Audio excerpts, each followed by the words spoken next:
عبادت کا کوئی حصول نہیں ہے، وہ ہر اس آواز کو سنتا ہے جو مخصوص دل سے نکلتی ہے۔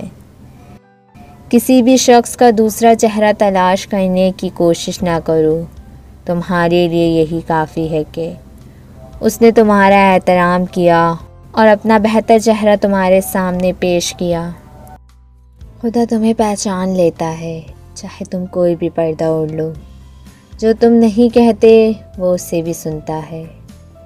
ضروری نہیں ہر کوئی آپ کو سمجھ پائے، ترازو سے وزن بتا سکتا ہے، معیار نہیں۔ آپ کے وہ الفاظ بھی تحفہ ہیں جو دوسروں کو زندگی میں آگے بڑھنے کا حوصلہ دیتے ہیں۔ خطرناک وہ ہوتے ہیں جو اندر سے بدصورت ہوتے ہیں۔ چہرے کی بدصورتی کسی کو نقصان نہیں پہنچاتی۔ آنے والی نسل کو اور کچھ نہ دے سکیں تو کم سے کم محبتیں بانٹنا ضرور سکھائیں، احساس کرنا سکھائیں، انہیں چیزوں کی نہیں رشتوں کی ویلیو سمجھائیں۔